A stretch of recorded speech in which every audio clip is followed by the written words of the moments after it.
वर्णार्थ संघान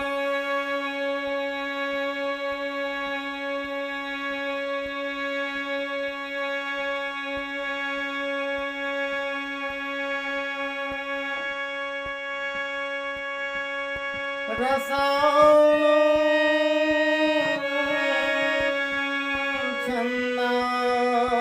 छंदासमपि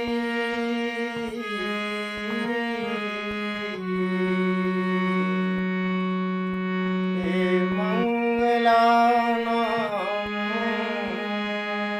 च कर्ता वन्दे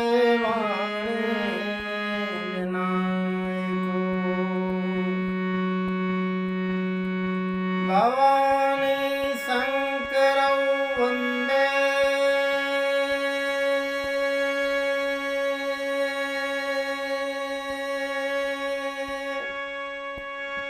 श्रद्धा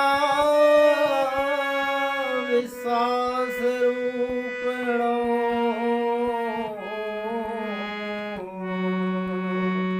याभ्यां विना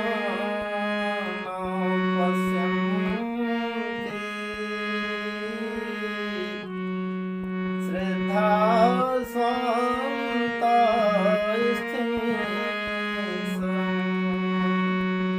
याभ्यां विना न पश्यन्ति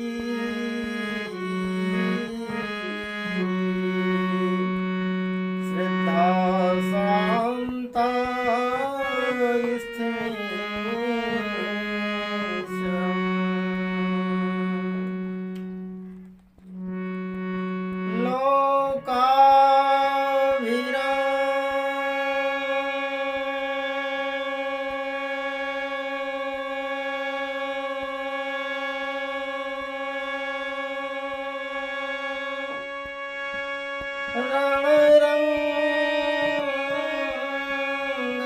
रणरंगधीरं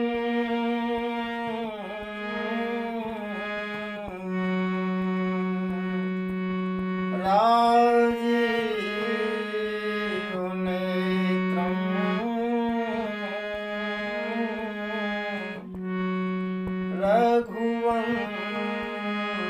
रघुवंशनाथं कारुण्यरूपं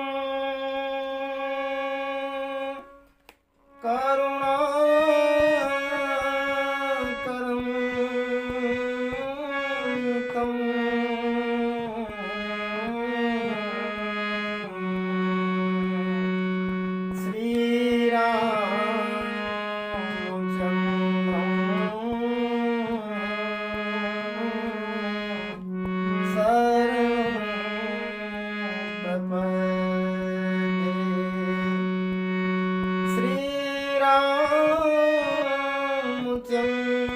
श्रीरामचन्द्रं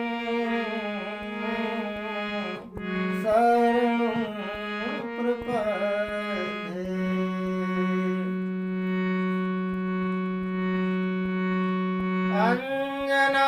अंजनानन्दनं वीरं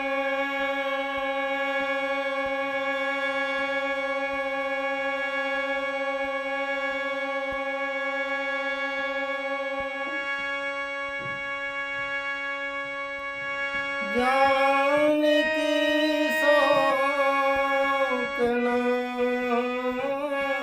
शोकनाशनं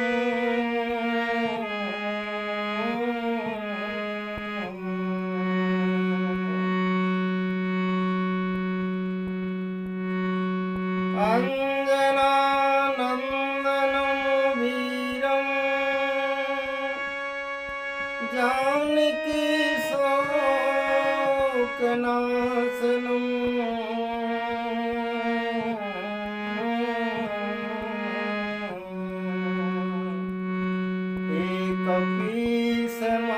कपीशमक्षयं तारुं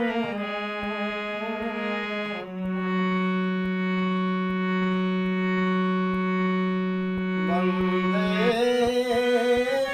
लङ्कापतिम्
हो सहाय। श्री गुरु चरण सरोज रज निज मन मुकुरि सुधार।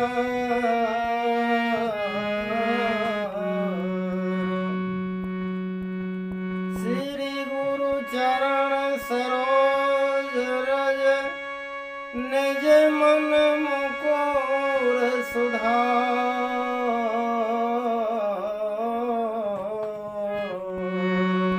वर्णो रघुवर विमल जस जो दायक फल चार।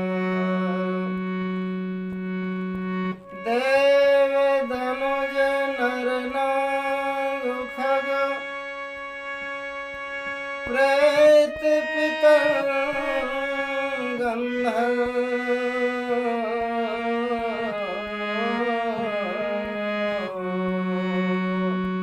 एवं नौ किन्नर रजन चरे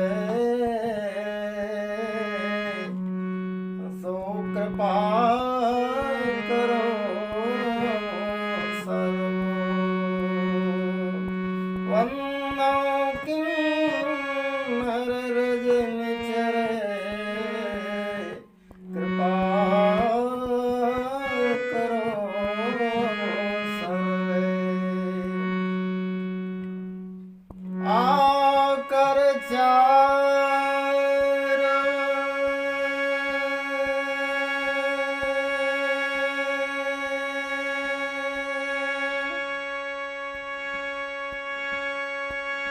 लाख चौरासी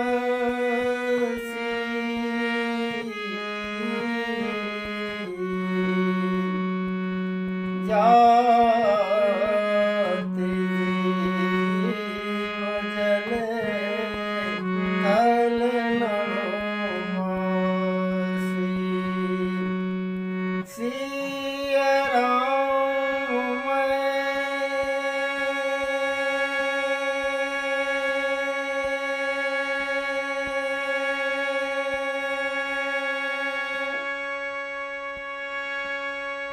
ए सवो जग जननी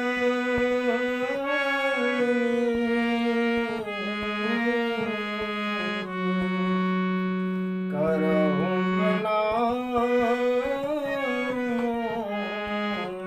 जोड़ी जुबानी। करहु प्रणाम जोड़े जुबानी।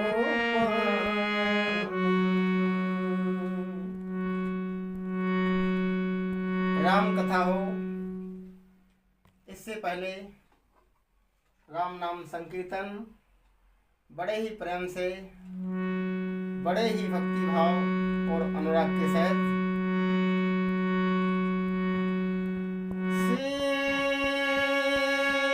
सीताराम जय सीताराम।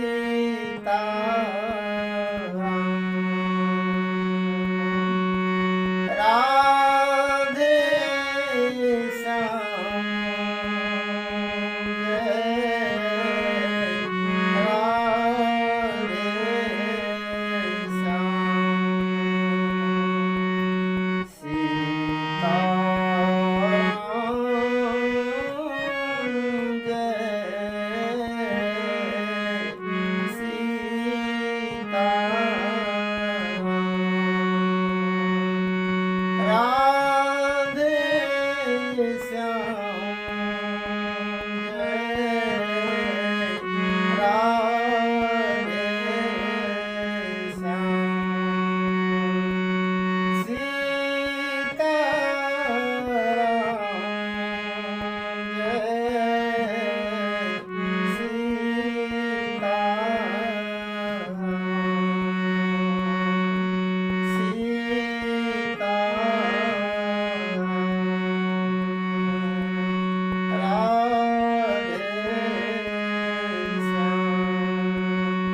हर हर महादेव हर हर महादेव। राम कथा के क्रम में हम लोग भगवान की कृपा से पुष्प वाटिका प्रसंग का आनंद लेंगे, जहाँ पर लोक परंपरा के अनुसार, लोक रीति के अनुसार विवाह से पूर्व अपनी माताजी की आज्ञा से अपनी सभी सहेलियों के सहित जगत जननी पराम्बा माँ भगवती सीता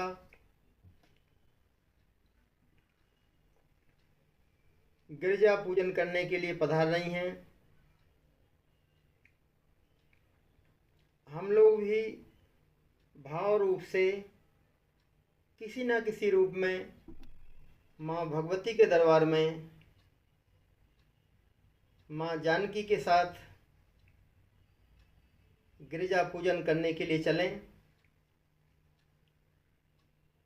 अरे चली गिरजा पूजन जानकी हो माँ, चली गिरजा पूजन जानकी हो माँ, चली गिरजा पूजन जानकी हो माँ। एले कंचन के थार जानकी मैया, ए सजा पूजन के थार जानकी मैया, चली गिरजा पूजन जानकी हो माँ, चली गिरजा पूजन जानकी हो माँ।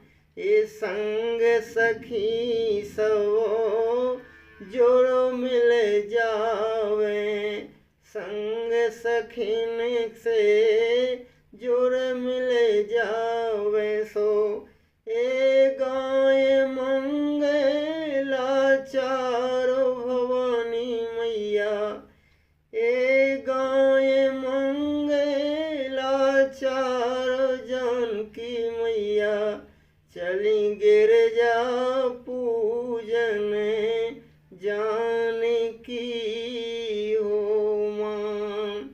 संग सखन के हेलक मेला, संग सखन के हेलक मेला, सो गाय मंगला चार जानकी मैया, चली गिरजा पूजन जानकी हो माँ।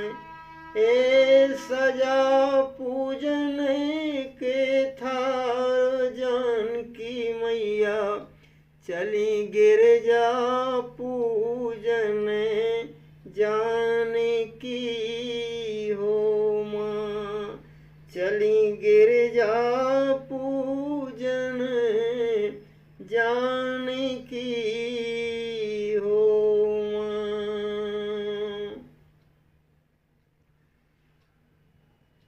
रामचरितमानस की कथा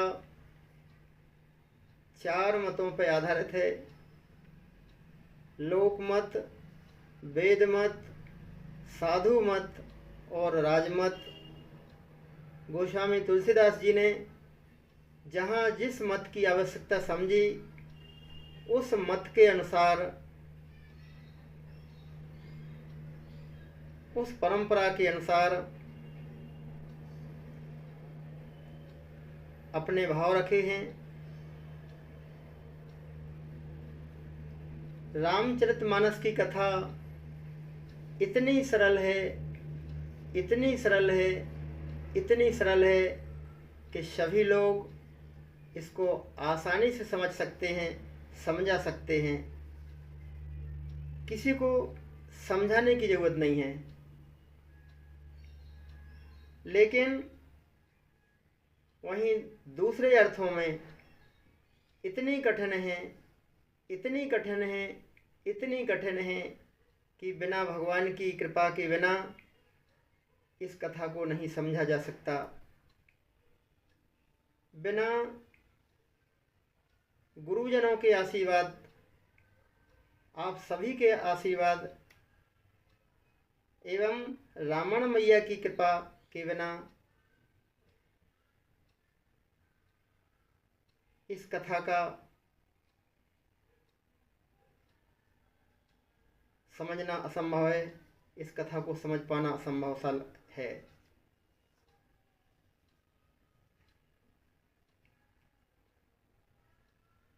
वैसे तो माँ भगवती, पराम्बा जगजनी, माँ भवानी और जगत जननी माँ सीता एक ही हैं, लेकिन लोक लीला के हिसाब से माँ भगवती दुर्गा देवी के रूप में और माता जानकी पुजारन के रूप में हैं, माता पूजन करने के लिए आई हुई हैं। रामचरितमानस की कथा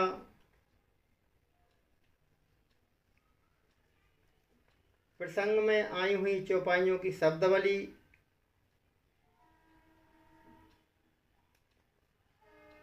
के आधार पर ही समझना चाहिए, या चौपाइयों की शब्दावली के आधार पर ही समझ सकते हैं। तुलसीदास जी ने उन शब्दों का आखिर प्रयोग किस लिए किया। तो इस प्रसंग में हम लोग शब्दावली पे भी ध्यान देंगे और लौकिक परंपरा के अनुसार भी इस कथा को समझेंगे, क्योंकि माँ भगवती सीता जनक की पुत्री हैं।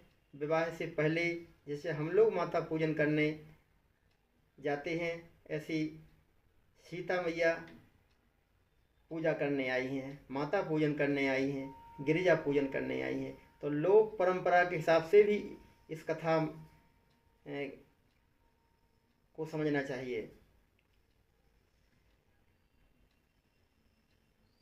अरे जय जय गिरिवर राज किशोरी,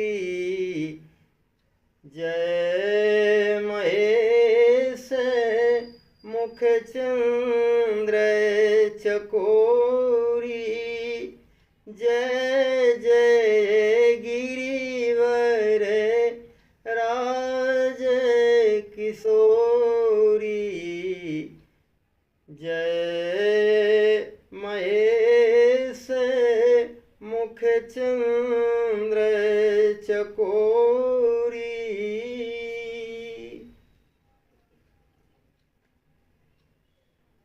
इसमें सीता जी माँ भगवती की वंदना किशोर अवस्था से करती हैं। किशोरी, जय जय गिरिवर राज किशोरी, यहाँ से वंदना शुरू करती हैं।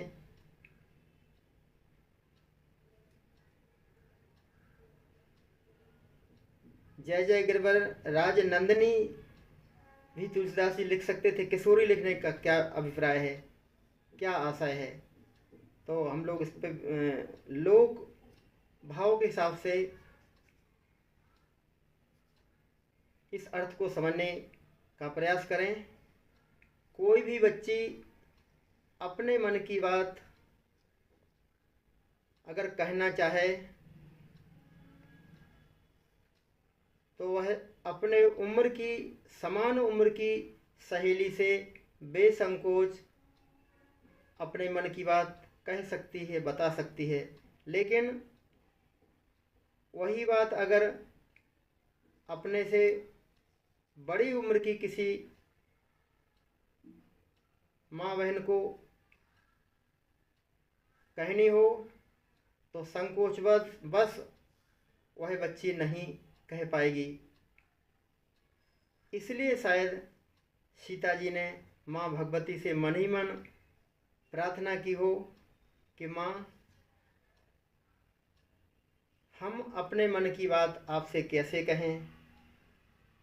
अगर आप कुछ समय के लिए हमारे समान बन जाएं, हमारे उम्र की बन जाएं, आप जितनी हैं उतनी तो हैं ही, लेकिन कुछ समय के लिए हमारे आग्रह पर हमारे समान बन जाएं, हमारे बराबरी की बन जाएं, तो हम अपने मन की बात बेसंकोच आपसे कह सकते हैं।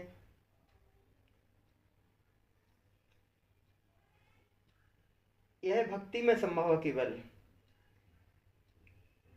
भक्त भक्ति भाव के आधार पर भगवान को अपने अनुसार बना लेता है। भगवान भक्त के भक्ति भाव के अनुसार बन जाते हैं। ऐसे अनेक अनेक उदाहरण हम लोग देखते हैं, सुनते हैं, पढ़ते हैं। भक्तिमयी मीरा ने भगवान श्री कृष्ण को यह जानते हुए भी कि ये भगवान हैं, फिर भी उन्होंने भाव रूप में उन्हें पति के रूप में माना। भगवान ने उनके भक्ति भाव को स्वीकार करते हुए उनके अनुसार बन गए। अर्जुन ने भक्ति भाव के आधार पर भगवान श्री कृष्ण को सारथी के रूप में देखा कि भगवान हमारे रथ के सारथी हो जाएं तो हमारी युद्ध रूपी नैया पार हो सकती है। भगवान भक्ति भाव के आधार पर पारथ के रथ के हकैया बन गए, सारथी बन गए। भक्ति भाव के आधार पर सुदामा के मित्र बन गए, उद्धव के सखा बन गए। और तो और भक्ति के ही कारण, भक्ति भाव के ही कारण भक्तों ने भगवान को अपना पुत्र तक बना लिया। भगवान पुत्र बन गए। ये केवल भक्ति में संभव है, और किसी वजह से भगवान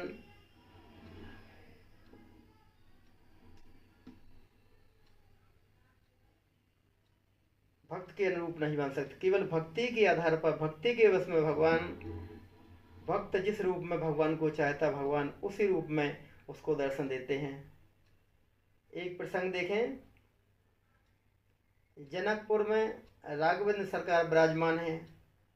वो जैसे हैं वैसे ही हैं, लेकिन सभी लोग अपने अपने भाव से राघवेंद्र सरकार को देखते हैं, भगवान श्री राम को देखते हैं। जिस भाव से जो देखते हैं, भगवान उसको उसी रूप में दर्शन देते हैं। ये भक्ति का प्रताप है। प्रमाण, अरे जाकी रही भावना जैसी, प्रभु मूर्ति देखी तैन तैसी, जाकी रही भावना जैसी।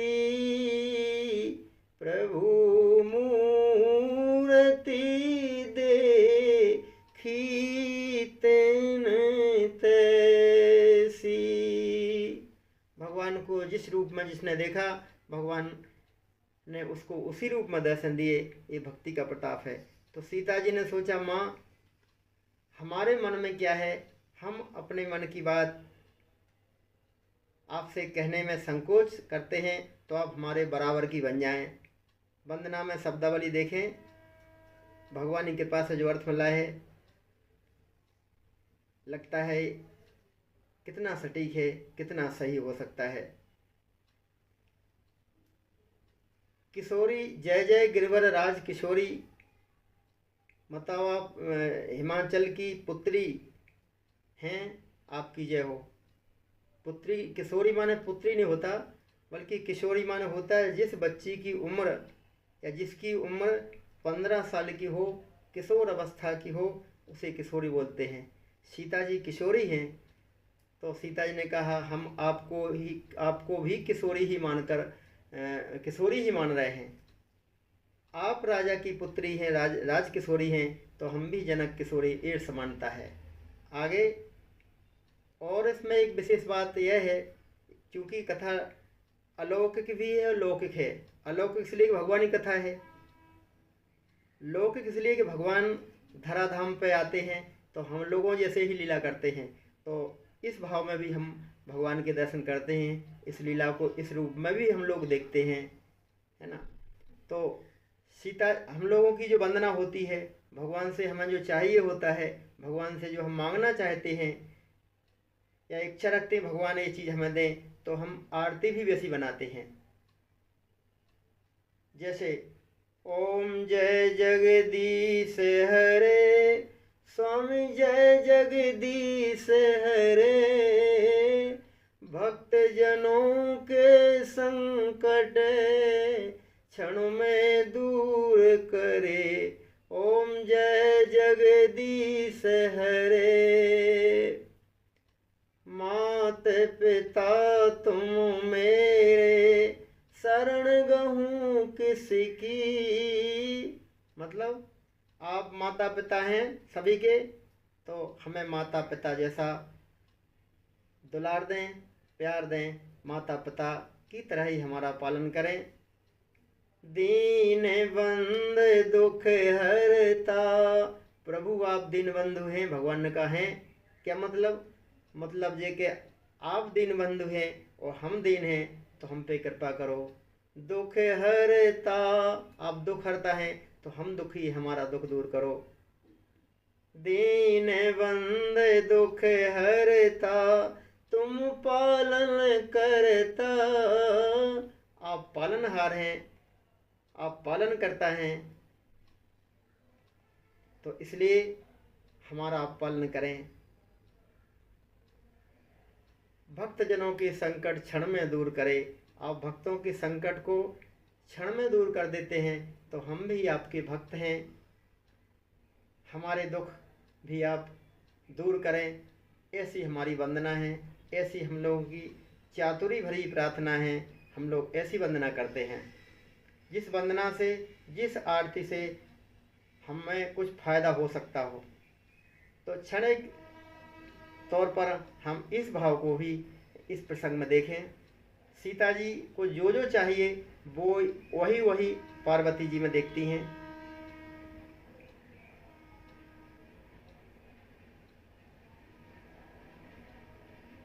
जय महेश मुख चंद्र चकोरी, जय जय गिरिवर राज किशोरी,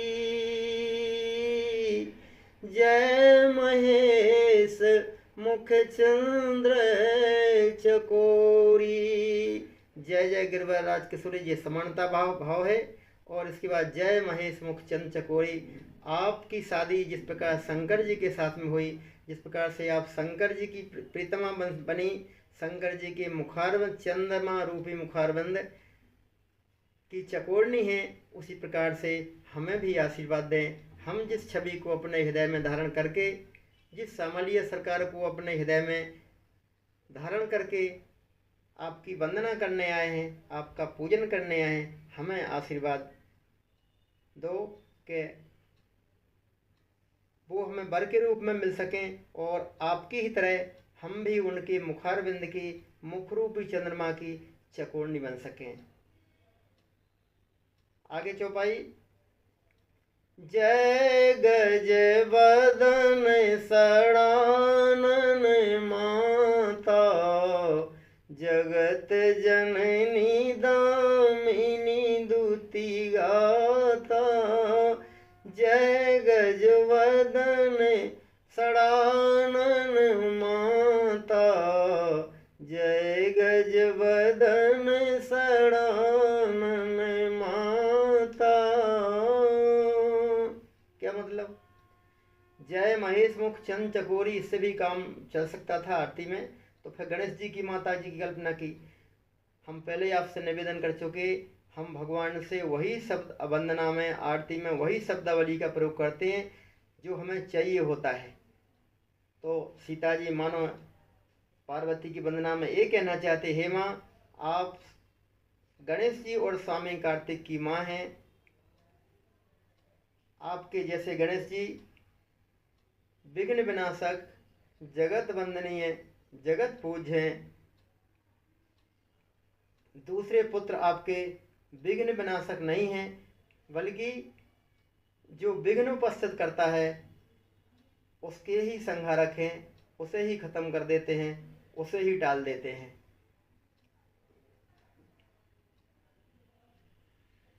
जब तारकासुर ने तीनों लोकों पर कब्जा कर लिया, तीनों लोकों में हाहाकार तारक के अत्याचार से होने लगी, सभी लोग हाहाकार करने लगे। तब सभी देवता भगवान की शरण में गए। तब भगवान के आग्रह पर भगवान शंकर ने विवाह किया। तारकासुर ने वरदान मांगा है कि हम शंकर जी के पुत्र के हाथ से हमारी मृत्यु हो, लेकिन जो ते जाए सती तन त्यागा, तो ते से वो मन भयो विरागा। जपई सदा रघुनायक नाम, जहाँ तहाँ सुनहि राम गुण ग्राम। भगवान शंकर वैराग वृत्ति को प्राप्त है। माँ सती का शरीर छूटने के बाद भगवान शंकर यहाँ वहाँ राघवेंद्र सरकार की कथाएं सुनते हैं, भगवान का नाम संकीर्तन करते हैं, वैराग वृत्ति को प्राप्त हैं। बस यही समझ के तारक अपने आप को अमर मानता था कि ना भगवान शंकर को विवाह करना है और ना उनका कोई पुत्र होगा, ना वो हमें मार पाएगा। तब भक्तों के आग्रह पर, देवताओं के आग्रह पर भगवान ने भगवान शंकर जी से प्रार्थना की। तब भगवान के आग्रह पर भूत भावन शशांक शेखर चंद्रमौली भगवान शंकर लोक कल्याण के लिए, जगत कल्याण के लिए उन्होंने विवाह किया। और तब जन्म्यो 60 बदन कुमारा, ए तारक असुर समर जहि मारा। तब जन्म्यो 60 बदन कुमारा, तारक असुर समर जहि मारा। तब स्वामी कार्तिक ने तारक असुर का संहार किया, भक्तों का दुख दूर किया, देवताओं के संकट दूर किए। सीता जी भगवती दुर्गा जी से, गिरिजा जी से यही प्रार्थना करती हैं, हे माँ, जिस प्रकार से आप गजानन की माता हैं, स्वामी कार्तिक की माता हैं, एक पुत्र आपके जगत वंदनीय, जगत पूज्य, भक्तों के विघ्नों को हरने वाले हैं, दूसरे पुत्र आपके जो विघ्न उपस्थित करते हैं, उस विघ्न उपस्थित करने वाले का ही संहार कर देते हैं। भक्तों के रक्षक हैं, भक्तों के दुख दूर करने वाले हैं। ऐसे 2 पुत्र आपके हैं, ऐसे ही 2 पुत्र हमें मिले, हम भी 2 पुत्रों की माता बन सकें, ऐसा हमें आशीर्वाद दें।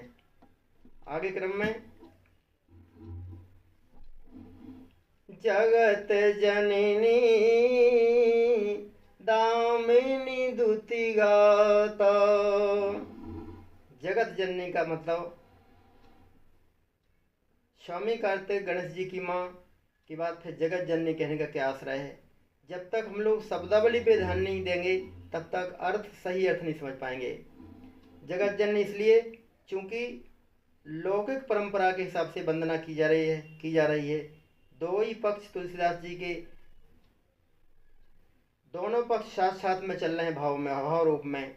लौकिक पक्ष भी, जैसे संसार के लोग भगवान की पूजा करते हैं, और एक अलौकिक पक्ष, दुर्गा भी लौकिक नहीं है और सीता भी लौकिक नहीं है, लेकिन लीला क्रम में दोनों लौकिक हैं। तो दोनों का भाव रखते हुए तुलसीदास जी आगे बढ़ते हैं। तो जगत जननी मतलब युवा अवस्था में जो जय गजबदन शरण माता है, इसके बाद जगत जननी क्यों लिख दिया। युवा अवस्था में कोई भी माँ केवल अपने बच्चों की माँ होती है। फिर से गौर से सुने, युवा अवस्था में कोई भी माँ केवल अपने बच्चों की माँ होती है। सभी लोग उसे माँ नहीं कह सकते, सभी लोग उसे अम्मा नहीं कह सकते, सभी लोग उसे माता नहीं कह सकते। लेकिन वही माँ वृद्ध होने पर, वृद्धावस्था में उसी माँ को, जो अपने पुत्रों की माँ अभी भी है, लेकिन सभी लोग उसे वृद्ध अवस्था में, बुढ़ापे में अम्मा कहते हैं, माता जी कहते हैं। एक लोक मत है, एक लोक भाव है, लोक परंपरा है, देखा जा सकता है। तो इसी का निर्वहन करते हुए तुलसीदास जी लिखते हैं जगत जननी। अब वो जगत जननी हो जाती है, अपने पुत्रों की माता तो है, लेकिन उनके साथ साथ जगत जननी भी है। सभी लोगों से अम्मा जी कहते हैं, माता जी कहते हैं, है ना। इसके बाद दामिनी दूती गाता, जे लौकिक भाव है। अभी तक लोक भाव था जैसा हम लोगों को होता है। बचपन, युवावस्था, इसके बाद बुढ़ापा, बुढ़ापा के बाद लीला खत्म। ये हमारा संसार की लीला है, इतनी लीला हमारी है। बुढ़ापे के बाद खत्म होती है। शरीर की जो सुंदरता है वो खत्म हो जाती है। शरीर का तेज, सुंदरता, आभा, कांति सब खत्म हो जाती है, शरीर का प्रभाव खत्म हो जाता है। लेकिन पार्वती जी के लिए सीता जी कहती हैं, जगत जननी दामिनी दूती गाता। दामिनी दूती गाता, आपके शरीर की सुंदरता बिजली की तरह है जगत जननी के बाद भी। ये हम लोगों की नहीं होती, सांसारिक किसी माता बहनों की, माताओं की नहीं रह सकती, हम लोगों की नहीं रह सकती। कांति खत्म हो जाती है, सुंदरता खत्म हो जाती है। लेकिन सीता जी कह रहे हैं, जगत जननी दामिनी दूती गाता। जी अलौकिक भाव है, ऐश्वर्य भाव की तरफ तुलसीदास जी ने अपना भाव मोड़ दिया है। शायद इसलिए सीता जी लौकिक वंदना करने के बाद, लौकिक भाव के अनुसार वंदना के बाद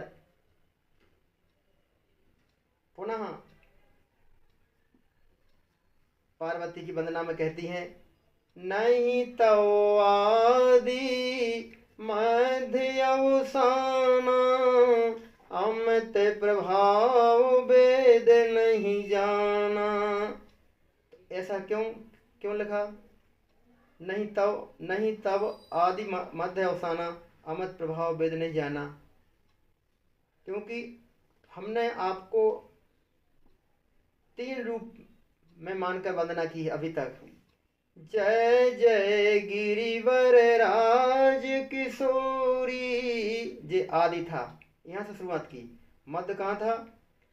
जय महेश मुख चंद्र चकोरी, जय गज वदन सड़ानन माता। ये मध्य था। अवसान कहाँ था? जो सीता जी कह रहे हैं कि आपका आदि मध्य अवसान नहीं है, तो कहाँ अवसान कहाँ था इस चौपाई में? अवसान था माने अंत था। जगत जननी को मना करने का अवसान नहीं है, तो वो है दामिनी दुति गाता। ऊपर के क्रम में, ऊपर की वंदना में सीता जी ने दुर्गा जी को, गिरिजा जी की वंदना किशोरी अवस्था से की है। तो किशोरी अवस्था के बाद युवावस्था, शादी हो गई, बच्चे हुए, इसके बाद जगत जननी बनी, और इसके बाद लीला खत्म होती हम लोगों की। लेकिन वो तो दुर्गा जी हैं, अलौकिक शक्ति हैं, ऐश्वरी हैं, भगवान हैं, ब्रह्म हैं। तो उन्होंने कहा दामिनी दुति गाता, आपके शरीर की चमक बिजली की तरह है, अर्थात आपका ना तो आदि हो सकता है, ना मध्य हो सकता है, ना ही अवसान मन अंत हो सकता है। आपका प्रभाव वेद भी नहीं जानते, आपका प्रभाव अमित है। तो फिर आपने सीमित प्रभाव में वंदना क्यों की? बोले जैसा वेद में वर्णन है, वेदों में जो लिखा है भगवान के बारे में, आपका जन्म हिमाचल के यहाँ हुआ, आप हिमाचल की पुत्री बनी, तो इसलिए हमने राजकिशोरी कहा। आपका विवाह शंकर जी के साथ में हुआ, शंकर जी की प्रीतमा बनी, इसलिए जय महेश मुख चंचकोरी कहा। आपके दो पुत्र स्वामी कार्तिक और गणेश भगवान है, इसलिए हमने जय गजबदन शरण माता कहा। लेकिन वास्तविक ये है कि नहीं तव आदि मध्य अवसान, नहीं तव आदि मध्य अवसान, अमित प्रभाव वेद नहीं जाना। हाँ, अमित प्रभाव वेद नहीं जाना। तुलसीदास जी ने कहा रामचरितमानस के गवैया बहुत होंगे आगे चल के, बहुत अच्छी अच्छी तर्जों में रामचरितमानस की चौपाइयों को गाया जाएगा, लोक रंजन होगा इन चौपाइयों से। लेकिन ऐसे गायकों से हमें ज़्यादा उम्मीद नहीं है। गाएं तो अच्छी तर्जों में चौपाई गाएं, लेकिन चौपाइयों की शब्दावली पे ध्यान दें, संवार के गाएं। जैसे नहीं तव आदि मध्य अवसान, ध्यान क्या देना है? तव है वो, तब नहीं है, तव। तव माने संस्कृत में तुम्हारा। तो लिखा जे गाँव वही है चरित समारे, गाएं तो लेकिन समार के गाएं। ते यह ताल चतुर रखवारे, तालाब का उपयोग सब करें, लेकिन तालाब की व्यवस्था कोई ना करे, तालाब की देखरेख कोई ना करे, तो उसका बांध टूट जाएगा, पूरा पानी बह जाएगा, तालाब अस्तित्वहीन हो जाएगा। ठीक उसी प्रकार से उन्होंने कहा चौपाइयाँ गाओ तो, लेकिन चौपाइयों की शब्दावली को संवार के गाओ, गड़बड़ मत करना, क्योंकि शब्दावली में ही भाव छिपा हुआ है, भाव सब खत्म हो जाएगा, अर्थ ही बदल जाएगा। इसलिए हम ते प्रभाव वेद नहीं जाना। सांसारिक लोगों का प्रभाव सीमित है, लेकिन माँ आप संसारिक केवल लीला के लिए हैं, लीला के लिए आप हिमाचल की पुत्री हैं, किशोरी हैं, लेकिन आप जगत जननी हैं, आदि शक्ति हैं, परम माँ भवानी हैं, आदि शक्ति हैं। आपका प्रभाव तो वेद भी नहीं जानते। भव भव विभव पराभव कारिणी, बेसो विमोहनी सोवस बिहारिणी। भव भव विभव पराभव कारिणी, बेसो विमोहन सोवस विहारिणी। ऊपर की चौपाइयों में जो सीता जी के द्वारा दुर्गा जी की वंदना की गई है लौकिक भाव से, उस भाव को काटते हुए यहाँ क्लियर किया जा रहा है कि माँ आपका कोई आदि मध्य अवसान नहीं है, और आप कोई हिमाचल की पुत्री नहीं है, हिमाचल की किशोरी नहीं है, गणेश जी की माँ नहीं है, शंकर जी की प्रीतम माँ नहीं है। तभी तो लिखा है भव भव, एक भव मान है संसार, दूसरा भव मान है बनाना। अर्थात आपको, आप किसी की पुत्री नहीं है, अर्थात आपको किसी ने नहीं, आप किसी की पुत्री नहीं है, बल्कि आप सबकी माता हैं। आप संसार की सृजनहार हैं, और विभव मानस, अगर हिमाचल की पुत्री आप हैं तो हिमाचल ने आपका पालन पोषण किया होगा, ये लौकिक भाव है। वास्तविक ये है कि विभव आप स्वयं पालनहार हैं। पराभव कारणी, लौकिक क्रम में हम लोगों की लीला अंत में खत्म होती है, लेकिन आप लीला खत्म करने वाली हैं, अर्थात आप सृजन करता हैं, आप पालन करता हैं, और आप संहार करनी हैं। भव भव विभव पराभव कारिणी, ये बेसो विमोहनी सोवस विहारिणी। ये क्यों लिखा? तुकबंदी कविता थोड़ी भई है, ये रामचरितमानस की चौपाइयाँ हैं, ये भगवान शंकर के आशीर्वाद से लिखी गई चौपाइयाँ हैं, ये भगवान हनुमान जी की कृपा से लिखी गई चौपाइयाँ हैं। तुलसीदास जी केवल माध्यम हैं। वो स्वयं कहते हैं कवि न हो नहीं चतुर कहावहूँ, हम कोई कवि नहीं, ना कोई चतुर। भगवान का जैसा आशीर्वाद, जैसा संकेत मिला, तुलसीदास जी लिख रहा है, बोले हम तो कोरे कागज पर लिखते जा रहे हैं, या कोरे कागज पे हम लिख के दे सकते हैं कि हम नहीं लिख रहे। भगवान शंकर जो लिखा रहे हैं, भगवान जो लिखा रहे हैं, भगवान की प्रेरणा से जो लिखा हम लिख पा रहे हैं, वो ही लिख पा रहे हैं। इसलिए विश्व मोहिनी क्यों लिखा है, स्वस विहारिणी क्यों लिखा है, इनमें सब में रहस्य छिपा हुआ है। ऊपर जो वंदना की गई है उसी को क्लियर करने के लिए ये चौपाई है।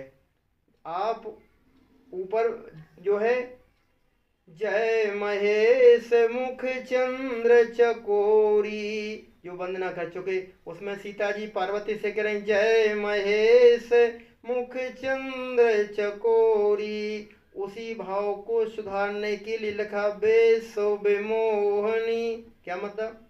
क्योंकि उसमें तो आप ऐसा लग रहा है जिस प्रकार से आप शंकर जी की सुंदरता पर मोहित हैं, तभी तो लिखा है जय महेश मुख चंद्र चकोरी।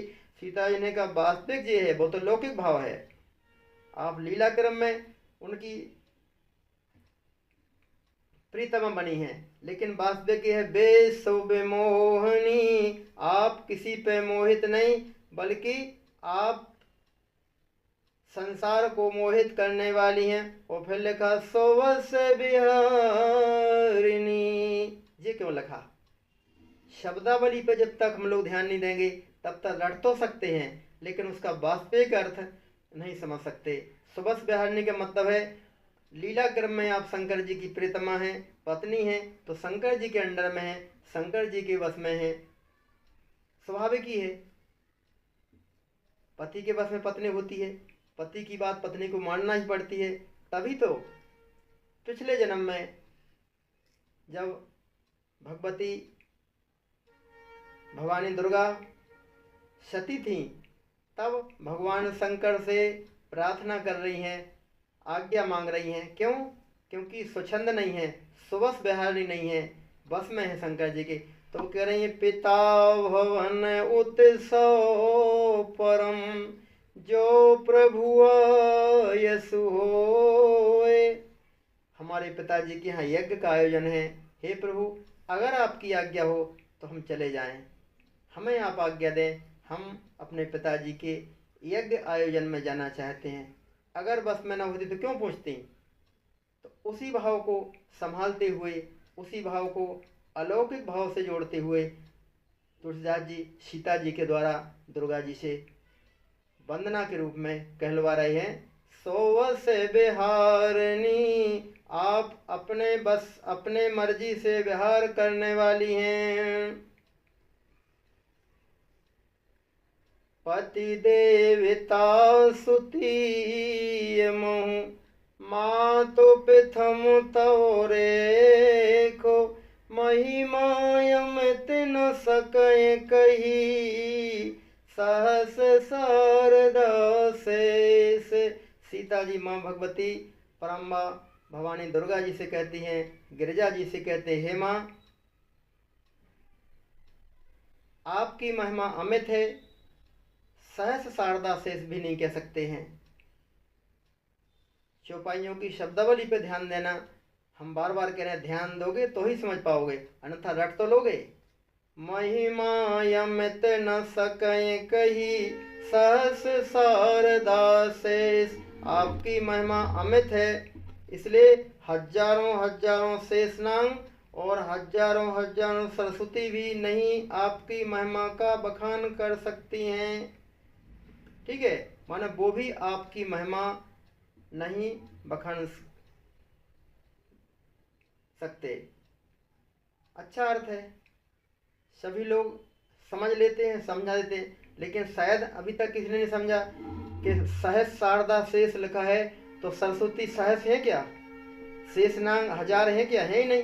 सरस्वती भी एक ही है और शेषनाग भी एक ही है, फिर क्यों लिखा महिमा अमित न सकै कही सहस शारदा शेष। ये साधन अर्थ है। कठिन अर्थ ये है, जागरूक होकर रामायण पढ़ना है, जागरूक होकर रामायण समझना है, भगवान की कृपा से रामायण समझना है।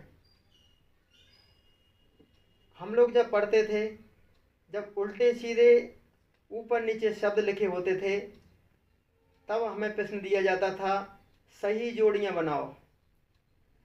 उल्टा सीधा लिखा रहता था ऊपर नीचे, किसी के सामने कुछ, किसी के सामने, तो सही उसके सामने क्या होना चाहिए ये लिखना होता था हम लोगों को। उसे बोलते हैं सही जोड़ियां बनाओ, सही जोड़े बनाओ। तो एक ठीक उसी प्रकार तुलसीदास ने यहाँ उपयोग कर दिया शब्दावली का, तो और उन्हें उम्मीद थी कि लोग जोड़ी बना ही लेंगे, लेकिन शायद अभी तक जोड़ी लोग नहीं बना पाए। यही कह रहे कि हजारों सरस्वती और हजारों शेषनाग भी आपकी महिमा नहीं कह सकते, क्योंकि आपकी महिमा अमित है। अच्छा अर्थ है, लेकिन सोचा किसी नहीं शायद कि सरस्वती हजार है नहीं है, शेषनाग हजार है नहीं है, फिर कौन लिखा सहस शारदा शेष? तो लिखा तो सही है, लेकिन सहस कहाँ जोड़ लगेगा ये हम लोगों ने विचार नहीं किया। सहस दोनों के संग जोड़ दिया।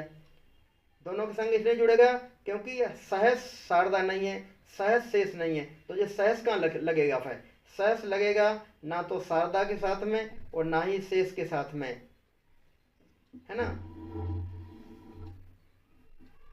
ये देखना पड़ेगा काय के लिए लगा रहे हैं, क्योंकि महिमा कहना है।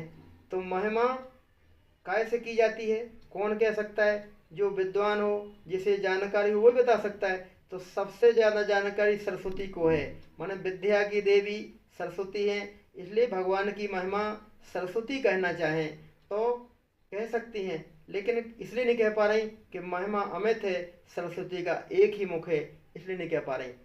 तो क्या अधिक मुख वाला कह देगा? वो कह तो नहीं पाएगा, लेकिन वो भी कहे तो क्या दिक्कत है? तो अधिक से अधिक महिमा, अधिक से अधिक महिमा बखान करने के लिए शेष के हजार फन है, इसलिए वो सहस शेषनाग के साथ लगेगा। शेषनाग हजार तो नहीं है, लेकिन हजार फन हजार मुख उनके अवश्य हैं, इसलिए लिखा है, क्योंकि महिमा ही के तो बखान करना है, वो बखान मुख से किया जाता है।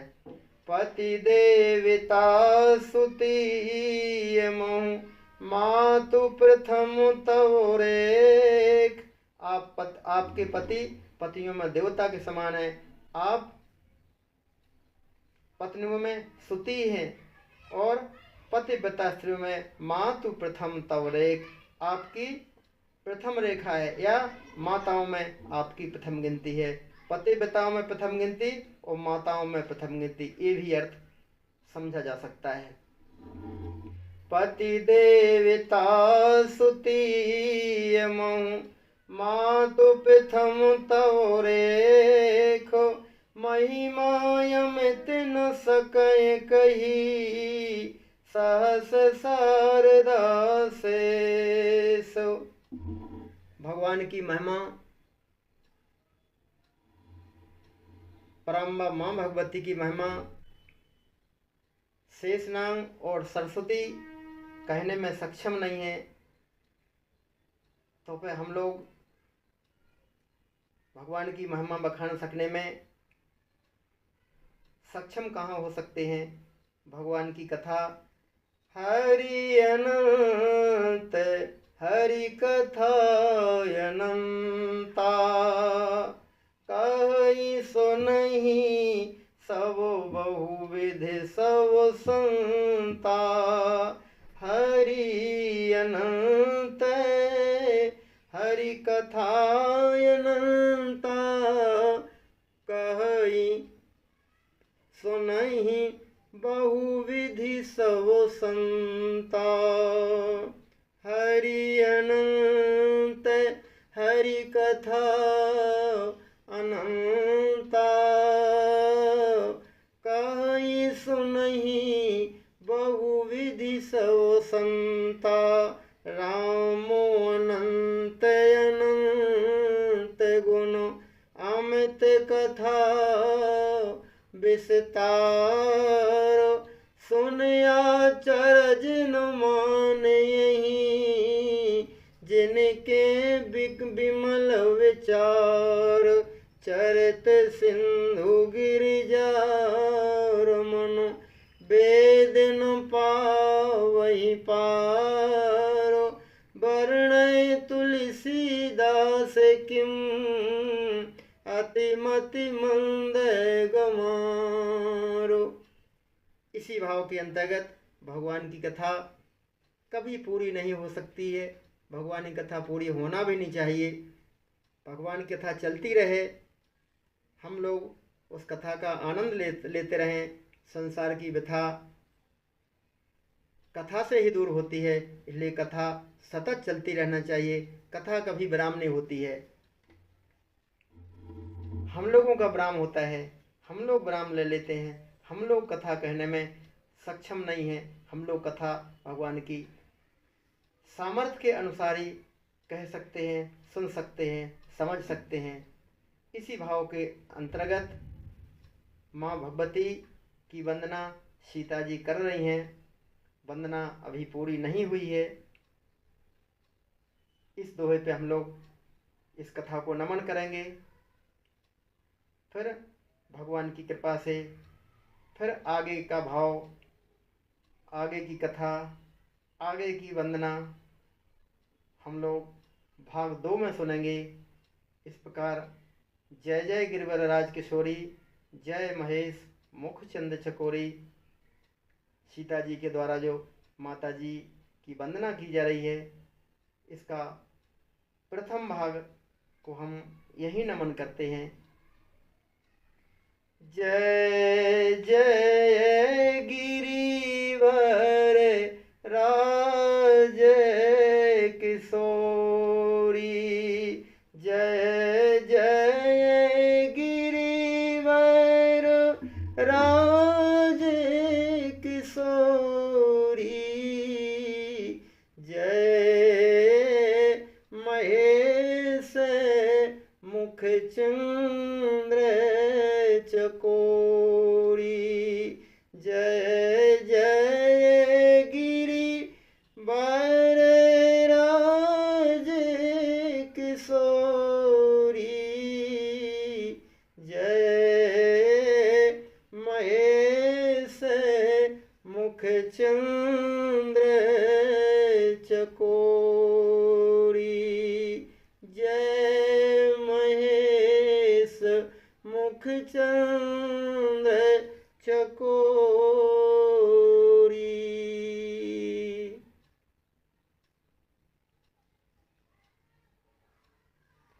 जय जय गिरिवर राज किशोरी। सीता जी के द्वारा माँ भगवती का जो पूजन करने का प्रसंग था, गिरिजा पूजन करने का जो प्रसंग था, भाग 1 की कथा को हम लोग यही नमन करें। अंत में भगवत नाम संकीर्तन बड़े भाव सहित, बड़े अनुराग सहित, बड़े प्रेम के साथ भगवत नाम संकीर्तन करें। इसके बाद वाणी को विराम। 2 मिनट नाम संकीर्तन, इसके बाद पानी को विराम।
सब संतन की जय, सब भगतन की जय। नमो पार्वती पते हर हर महादेव, हर हर महादेव, हर हर महादेव।